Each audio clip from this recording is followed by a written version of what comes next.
declaraciones que el Señor hizo. Capítulo 7 de Juan, versículo número 37. Encontramos la primera declaración, donde dice el Señor Jesús: y en el último día, el gran día de la fiesta, que era la fiesta de los tabernáculos, Jesús, puesto en pie, exclamó en alta voz diciendo: si alguno tiene sed, que venga a mí y beba. Complementa esto el versículo 38 cuando dice: el que cree en mí, como ha dicho la Escritura, de lo más profundo de su interior brotarán ríos de agua viva. Y dice que hablaba del Espíritu. Y la segunda declaración que quiero que vea conmigo está en el capítulo 8, Juan 8, versículo número 12. En el mismo escenario, the same setting, it was the same celebration, era la misma fiesta, una fiesta que duraba 7 días. Dice 8:12, Jesús les habló otra vez diciendo: yo soy la luz del mundo, el que me sigue no andará en tinieblas, sino que tendrá la luz de la vida. Dos declaraciones que el Señor dio en esa fiesta, que era una de las fiestas más importantes del pueblo de Israel, donde habían cientos de miles de judíos congregados para poder celebrar esa fiesta. El Señor dijo dos declaraciones importantísimas. Una es, el que tenga sed venga a mí y beba. Y la otra que encontramos en el versículo 12 les dice: yo soy la luz del mundo.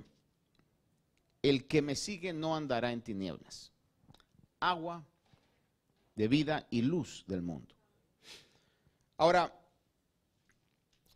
fíjese que el Señor pudo decir estas declaraciones que son bendiciones eternas o valores eternos, y pudo decir que el que creyera en Él y el que viniera a Él, en otras palabras, siendo Él el centro de atención de esas declaraciones, no señaló a otros, no señaló a otra persona, a otra institución, sino que señaló su persona. Y lo pudo decir porque Él era el que tenía esa agua, Él era el que poseía esa luz. Ahora, nosotros podemos hoy día también ser agentes o transmisores, es decir, personas que puedan transmitir esas cualidades o esos elementos que el Señor dijo. Podemos ser transmisores de agua de vida y transmisores de luz también. De hecho, en Juan 14:12 hay un versículo que es muy importante, porque el Señor estableció y dijo en Juan 14:12: en verdad os digo, el que cree en mí, las obras que yo hago, él las hará también, y aún mayores que éstas hará, porque yo voy al Padre. Oiga esto da la pauta, abre la puerta a que cualquiera que crea en el Señor puede llegar a ser un agente de transmisión de vida espiritual. Cualquiera que crea en el Señor puede llegar a ser un instrumento, o como lo dice más adelante el apóstol Pablo a Timoteo, en 2 Timoteo 2:21, dice que podemos ser vasos de honra. Podemos ser instrumentos en las manos de Dios para transmitir esas cualidades espirituales, vida de Dios, luz de Dios. Obviamente en 2 Timoteo vemos que para ser vaso de honra dice el texto que si alguno se limpia de estas cosas, será un vaso para honra, santificado, útil para el Señor, preparado para toda buena obra. Ahora déjeme preguntarle hoy, ¿quisiera usted, quisiera yo ser vasos de honra? ¿Queremos ser instrumentos útiles en las manos de Dios? Porque esa es la clave. Al creer en el Señor, lo que la palabra de Dios dice en los labios del Señor Jesús, dice, en verdad os digo, está asegurando con esa expresión, en verdad os digo, el que cree en mí las obras que yo hago, él las hará también, y aún mayores que estas hará.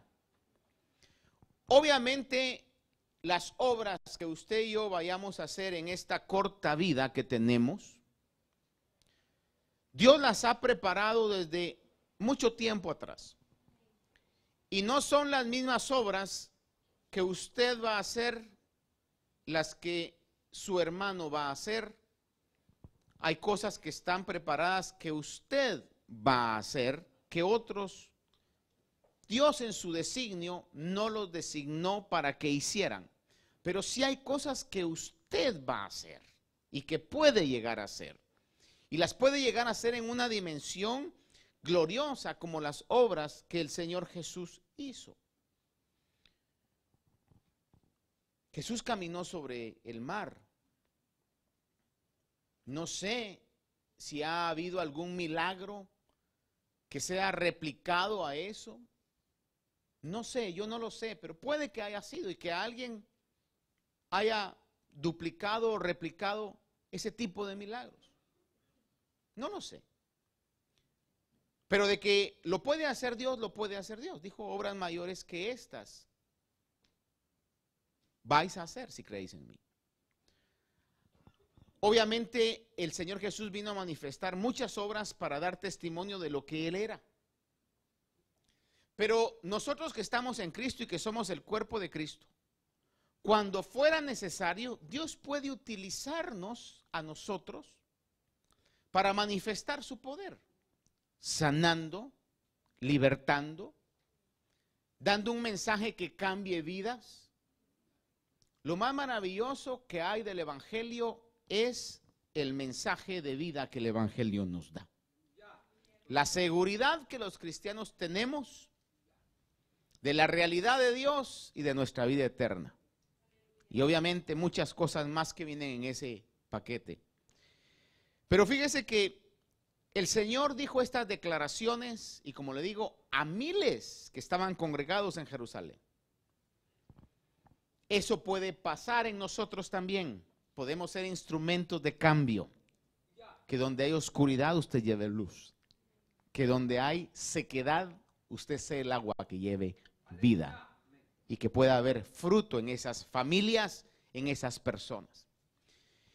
Y yo sé que en el deseo de todo cristiano o cristiana está el deseo de ser útil en las manos de Dios.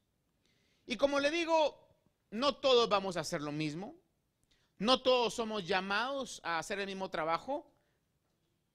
Pero a veces el error que cometemos es que queremos el trabajo que alguien está haciendo porque es bonito ver cómo Dios usa a esa persona. Y a veces descuidamos nuestro llamado, nuestro destino profético, por querer parecernos a esa persona, ignorando que nuestro trabajo quizás es mejor, quizás su luz es más brillante, quizás su comisión es más importante. Pero a veces como estamos en este mundo y no hemos sido liberados de envidias, egoísmos, tanta cosa que en nuestra alma hay, posiblemente somos engañados y estamos descuidando el ministerio, la labor, lo que Dios ha puesto en nuestras manos. Pero de que hay un trabajo particular para cada uno, yo sigo creyendo el día de hoy que así es. Ahora, cuando el Señor, que traía esa función única y específica, llega a decir estas dos declaraciones, hermano, Fíjese que fue en medio de muchas dificultades. Y es lo que yo quiero que usted y yo meditemos hoy y comprendamos. Y podamos saber contra qué peleamos para que su espíritu no sea quebrantado, para que el enemigo no robe ese anhelo y ese deseo y esa fe en cada uno de nosotros. El Señor Jesús dijo esto en medio de situaciones difíciles. Quiero que vayamos a hacer un recorrido en el capítulo 7 hasta donde el tiempo nos lo permita. No, si no concluyo aquí, lo cual creo que no, concluyo en White Plains. Ah, no, ahora es Mamaroneck, ¿verdad? Pero dice la palabra en el capítulo 7, versículo 1 dice: después de esto Jesús, estoy leyendo Juan 7:1, después de esto Jesús andaba por Galilea, pues no quería andar por Judea porque los judíos procuraban matarle. Y la fiesta de los judíos, la de los tabernáculos, estaba cerca. Vea el versículos 3 y 4. Por eso sus hermanos le dijeron: sal de aquí y vete a Judea, para que también tus discípulos vean las obras que tú haces. Porque nadie hace nada en secreto cuando procura ser conocido en público. Si haces estas cosas, el consejo que le dieron es: muéstrate al mundo. Sin embargo, fíjese que la reacción del Señor fue contraria a ese consejo. El Señor tuvo que vencer, punto número 1, la lógica humana, tuvo que vencer la fama humana o el querer buscar la fama humana o la exaltación meramente humana. Y es algo que en un momento determinado nosotros tenemos que aprender a vencer. Que no es y no se trata de nosotros, sino se trata de Dios. Fíjese que oí un comentario la otra vez acerca del tiempo que hoy estamos viviendo, que usted y yo estamos aquí porque Dios quiso que estuviéramos aquí y nacimos en este tiempo porque Dios quiso que naciéramos en este tiempo. Un tiempo donde decía esta persona que la generación en la que nosotros vivimos hoy, la generación de personas, es una generación de gente que quiere ser alguien sin hacer nada. Oiga esto, todos, incluyámonos todos, todos queremos ser famosos sin tener ningún mérito. Y como es tan fácil a veces por medio de los medios que hoy tenemos a nuestro lado, aún hay gente que por conseguir la fama difama. No sé si me explico con eso. Hablan cosas controversiales con tal que en sus canales o sus páginas de las redes sociales puedan crear una controversia y se vuelvan famosos. Le pregunto, ¿qué cuesta hablar de la gente? Nada. Si destruir no cuesta nada, hermano. Destruir es fácil. Destruir, hermano, es comparado a construir, es incomparable. Por eso decía esta persona que estamos en una generación, y eso puede tentar nuestra vida, donde queremos ser alguien sin hacer nada. Pero qué maravilloso es cuando es lo contrario, cuando hay personas que por el trabajo, por la dedicación, por el esfuerzo o por la disciplina que se tiene, se han ganado realmente el reconocimiento, no por lo que dicen, sino por lo que hacen. Sin embargo, aquí los hermanos de Jesús le están diciendo, ¿sabes qué? Hoy es el momento, hoy es el lugar, ahora es cuando, sube. Sin embargo, el Señor no subió. Fíjese que los creyentes debemos mantener hoy, amados hermanos, y le recalco, este tiempo donde Dios quiso que naciéramos y el lugar donde Dios nos tiene. Hoy, los creyentes, a ver, digan amén los creyentes. Tenemos que mantener una actitud de servicio. Los creyentes debemos mantener una actitud de servicio. Tenemos que hacer cosas, no solamente decir cosas, tenemos que hacer cosas. La palabra de Dios dice en Mateo 20, del 25 al 28, pero Jesús llamándolos junto a sí les dijo, sabéis que los gobernantes de los gentiles se enseñorean de ellos y que los grandes ejercen autoridad sobre ellos. No ha de ser así entre vosotros, sino el que quiera entre vosotros llegar a ser grande, será vuestro servidor. Y el que quiera entre vosotros ser el primero, será vuestro siervo. Así como el Hijo del Hombre no vino para ser servido, sino para servir y para dar su vida en rescate por muchos. ¿Por qué pudo decir él? ¿Por qué pudo decir Jesús estas declaraciones?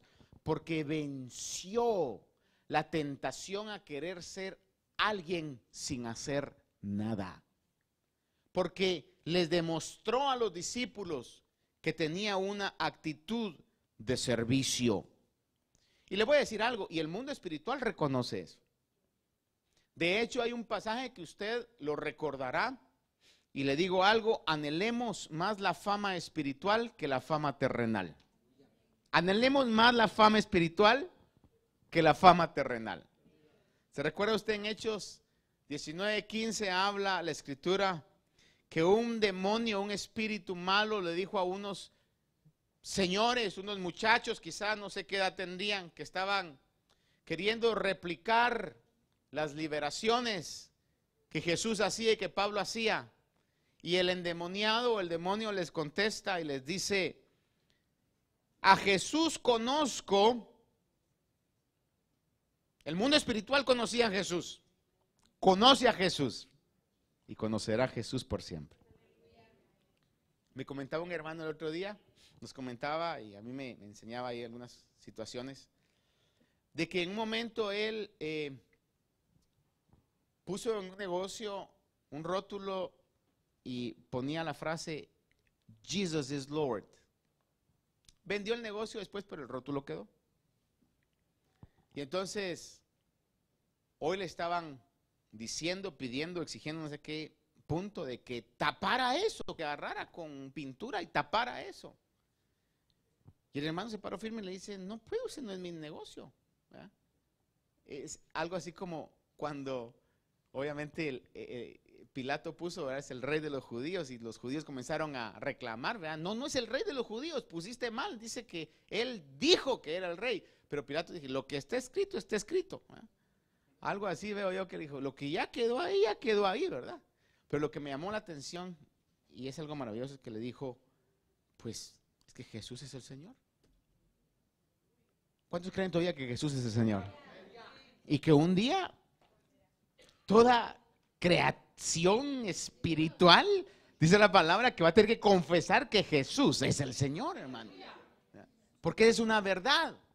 Él nunca ha cambiado y el mundo espiritual reconoce quién es Jesús. Pero también el demonio le dijo, y sabemos quién es Pablo.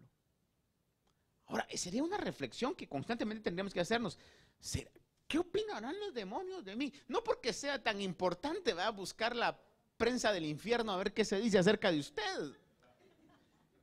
Pero, hermano, el mundo espiritual conoce los niveles de luz, los niveles de unción, los niveles de compromiso, los niveles de fe que puedan haber.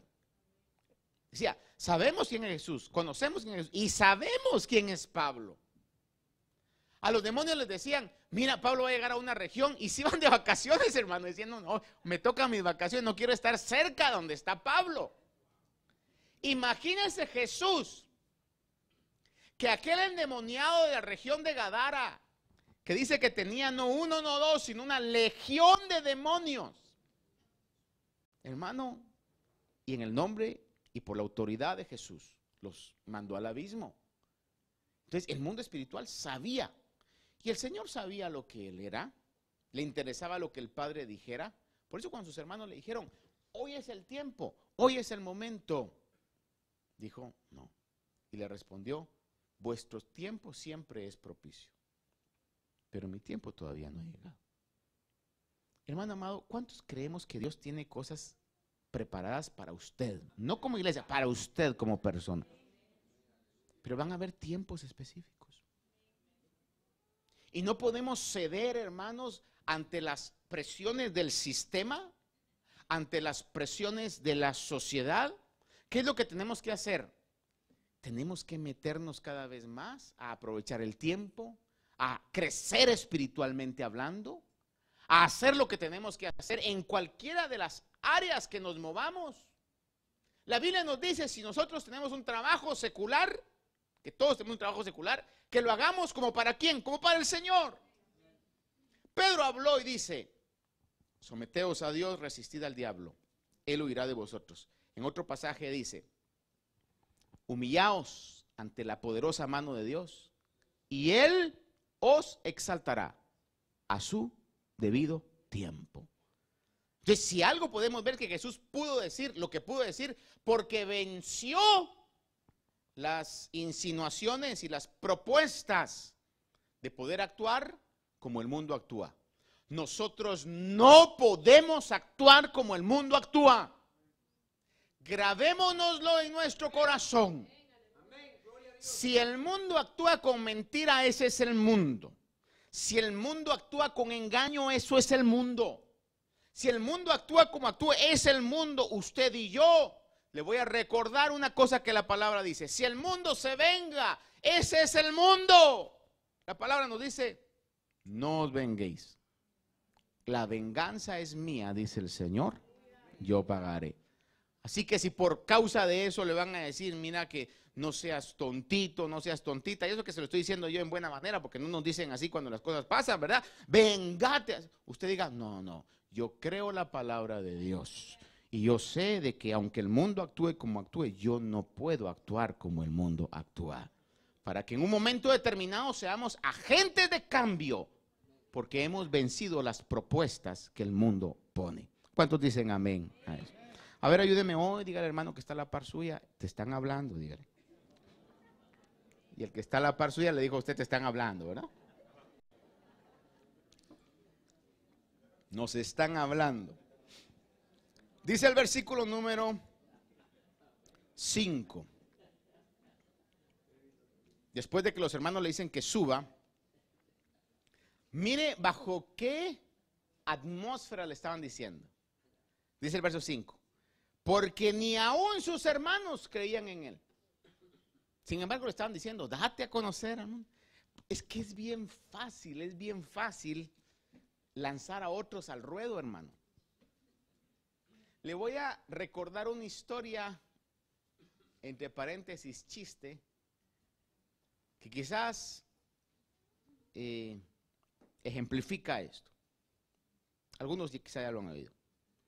Pero había un señor que tenía una hija muy hermosa. Y aparte que su hija era muy hermosa, estaba en edad de amores.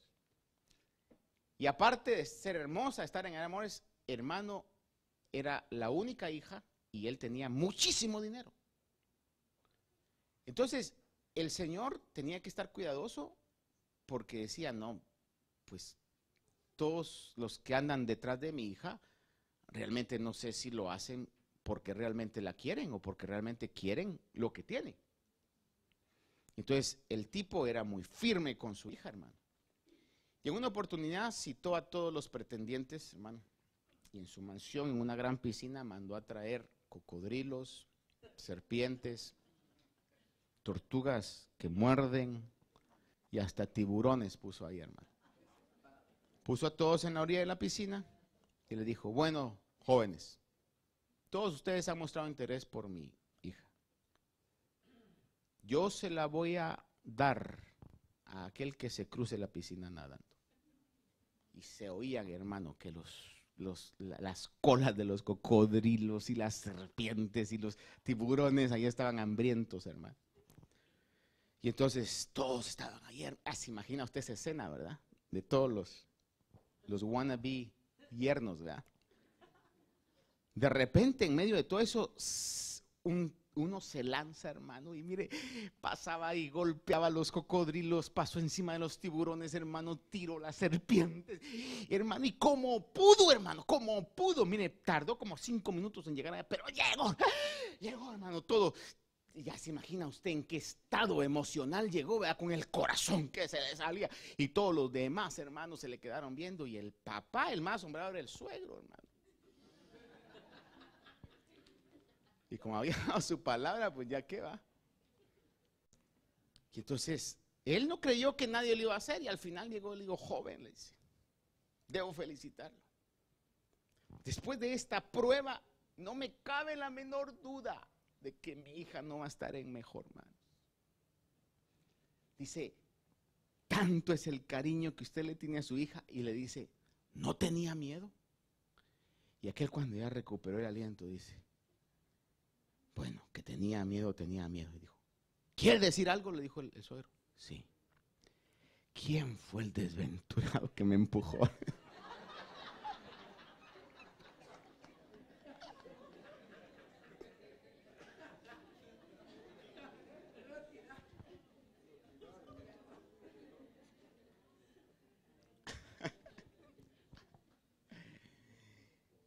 Ese quizás estaba, hermano, no creía en el amor, pero ni modo ahí.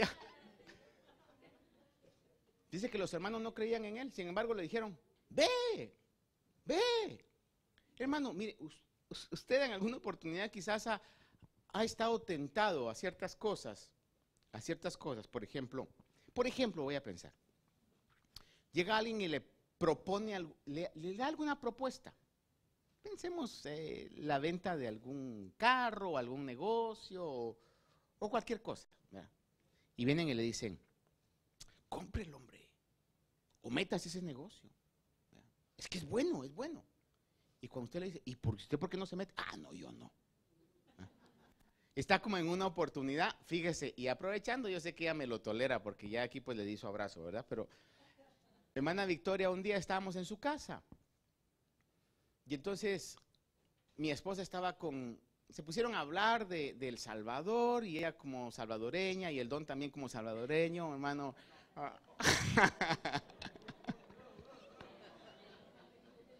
En ese momento, no, ese es Chapín 100%, hasta 1000%. Estaban hablando, entonces le dice a mi esposa, ¿y usted por qué no ha ido? Dice, no, nada más cuando hemos pasado haciendo escala por Guatemala, hemos pasado, y sí, hemos estado tentados hasta como de perder el vuelo y quedarnos un día ahí, pero como la cosa, usted sabe de que lo que se oye, ¿verdad? Yo creo que usted no se ofende, ¿verdad? Porque sabe de que en nuestros países hay niveles de violencia y de situaciones así, ¿verdad? Entonces, obviamente le decía a mi esposa, pues con Martín, como en Guatemala, y él conoce ahí, pues maneja y todo, pero allá no conoce, ¿verdad? No hay problema, le dice hermana Victoria, no hay problema, hermana Janet. Mire, ustedes llegan del aeropuerto, llaman un taxi que lo lleve a tal hotel. Viera, ese hotel es maravilloso.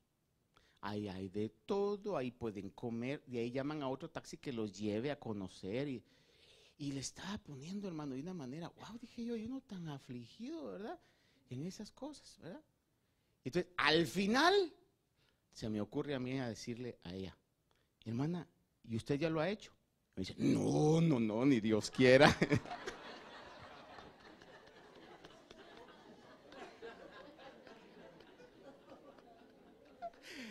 Hasta ahí llegó la conversación, hermano.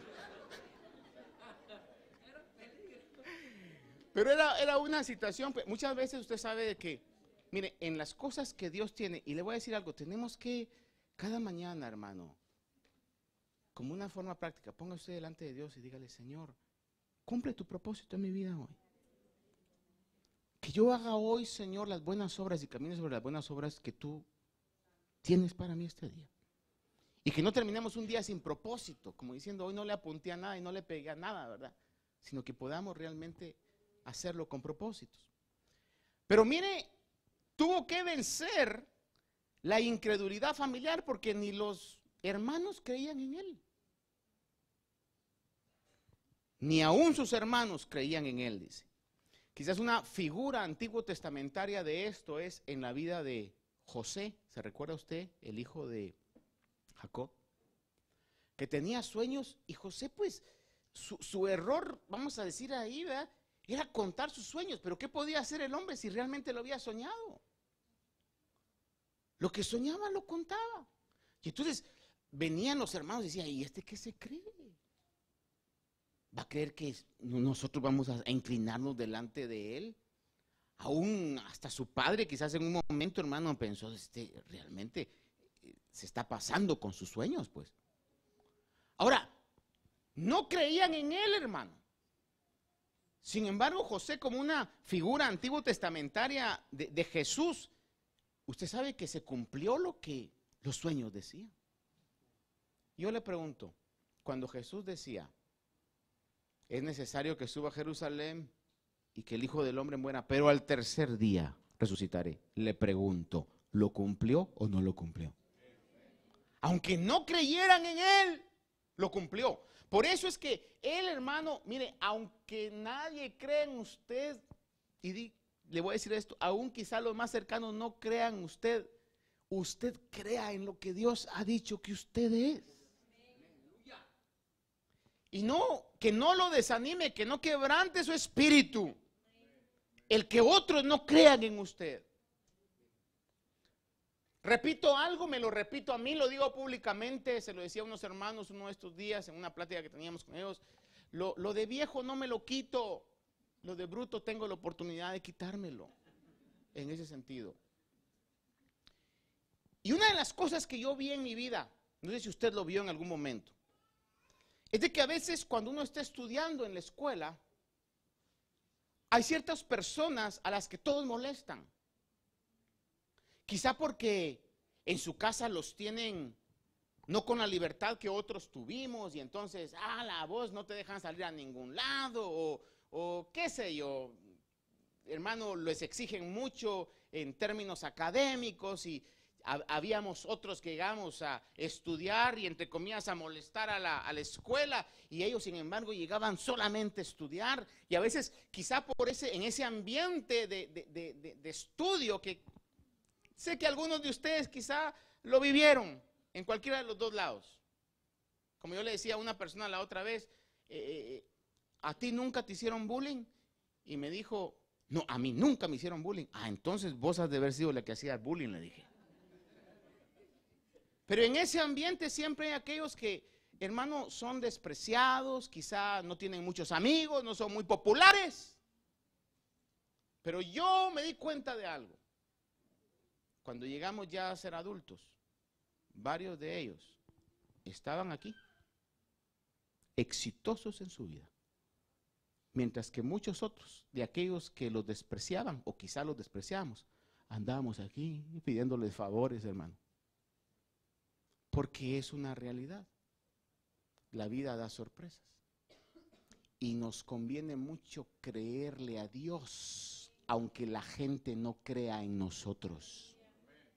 Aunque los amigos no creían y los tenían como fracasados en ese ambiente, pero ellos estaban construyendo en silencio y con disciplina el verdadero éxito que iba a perdurar.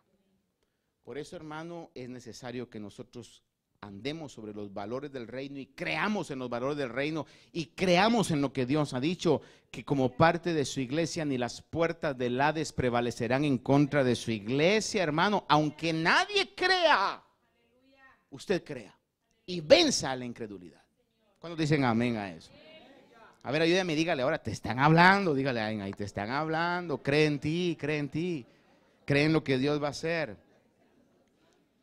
Déjeme llevarle a otro quizás, a otro, ¿no? Como le digo, no me va a dar tiempo aquí de ver todo, pero... Verso 5, versión la incredulidad. Verso 7, ve el verso 7.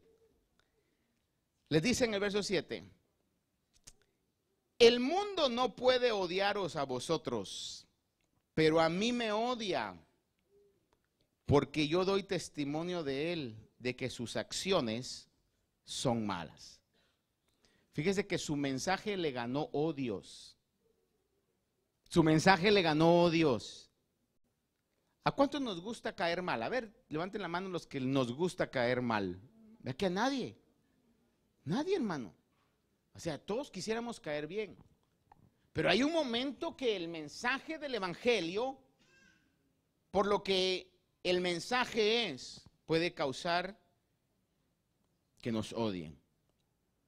Fíjese que hoy día muchas congregaciones evangélicas han comprometido el mensaje por querer ganar la aprobación y la aceptación del mundo. Cuidado, en caso de cada uno de nosotros, cuidado, no sea que queriendo cambiar los métodos, cambiemos también el mensaje. Decía alguien ahí que en algún momento, cuando por medio de los métodos queremos ganar gente para el reino de Dios, no por medio del mensaje, sino por medio de los métodos, ya cuando ellos sean parte de nuestra comunidad cristiana, exigirán que se cambie el mensaje, porque el mensaje los ofende. Hermanos, la iglesia genuina, de una u otra manera, va a ser odiada por el mundo. Se lo repito. La iglesia genuina, de una u otra manera, va a ser odiada por el mundo. Por eso algo que tenemos que vencer, hermano, es el desprecio. Y viene al mismo punto. Que la gente, que el sistema diga lo que diga, preocupémonos que Dios se agrade de nuestra vida. Porque si Dios se agrada de nuestra vida, hará lo que tenga que hacer para defender la causa del evangelio. El Señor siempre va a respaldar su mensaje. Me estoy recordando de un hermano que me recuerdo que él llegaba, su nombre era Agustín, de apellido Callejas, en Guatemala. No sé cómo mis padres lo habían conocido, creo que lo conocieron cuando ellos se congregaban en las asambleas de Dios.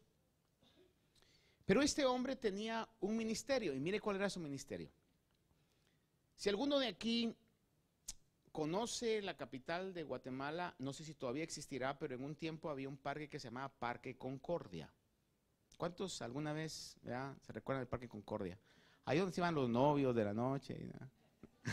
¿No? No, ¿verdad? Les digo así, rápido bajan la mano, ¿verdad?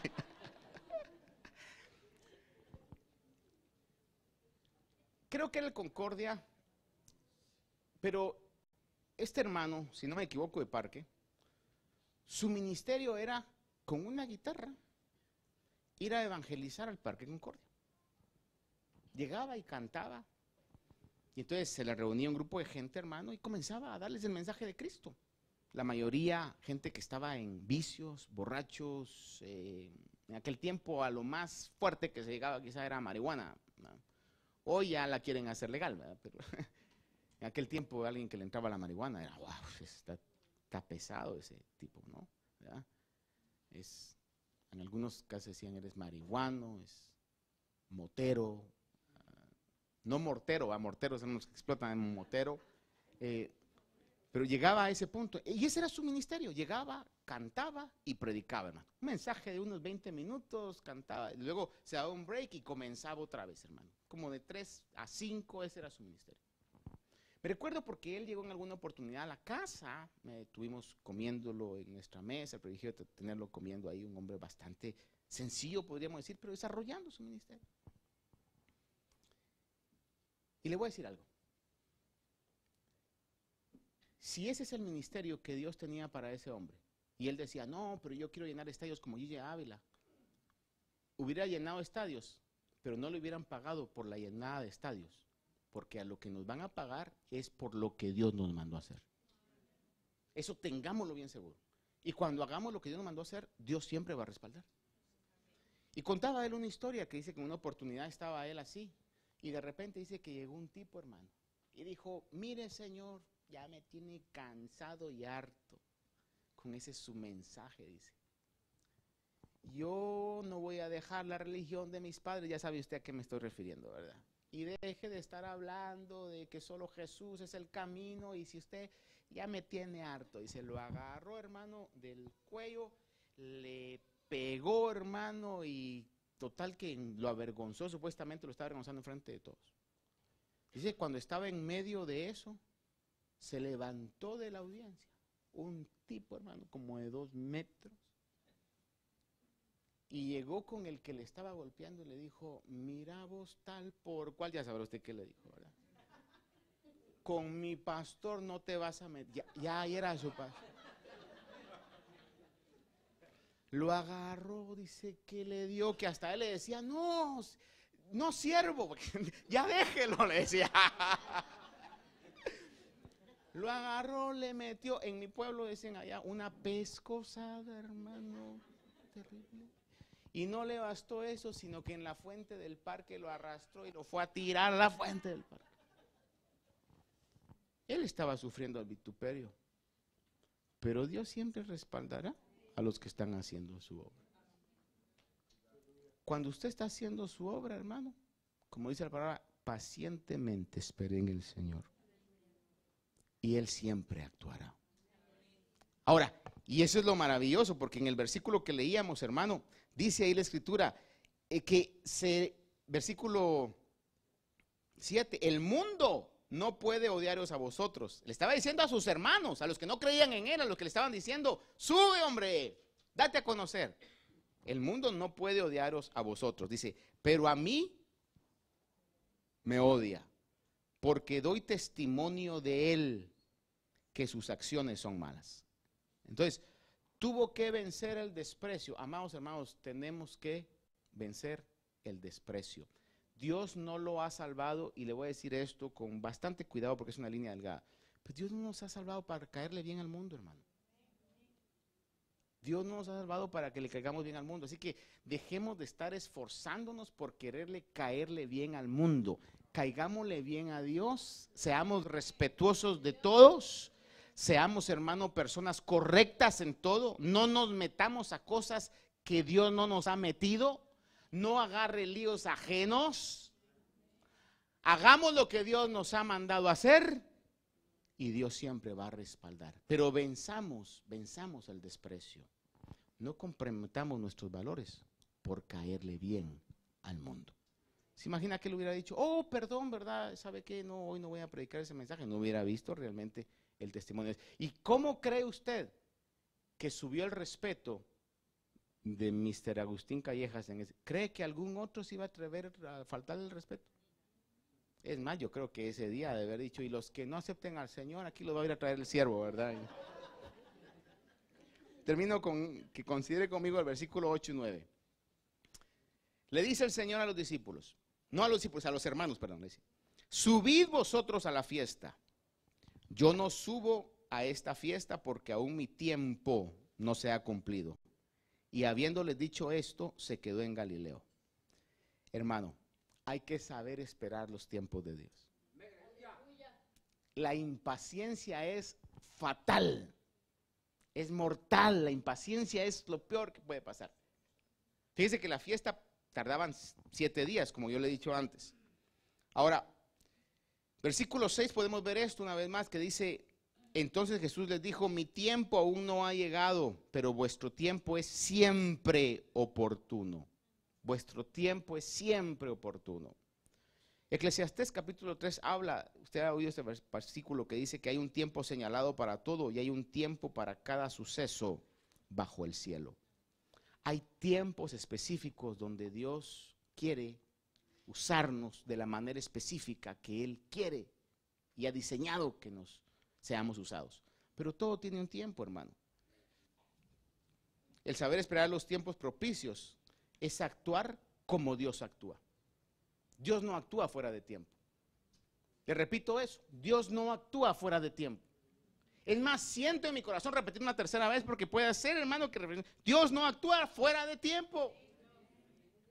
Quizás alguien diga, ¿y hasta cuándo se va a acabar esta prueba? Si Dios todavía está permitiendo eso, es porque Dios quiere glorificarse de una manera mayor en el tiempo propicio. La palabra dice en el libro de Hebreos, aun cuando el Señor vino en el tiempo propicio, hermano. Fíjese que dice en Gálatas 4:4, dice, cuando vino la plenitud del tiempo, Dios envió a su Hijo. Jesús no vino antes ni después, sino vino en el momento preciso que tenía que venir a esta tierra.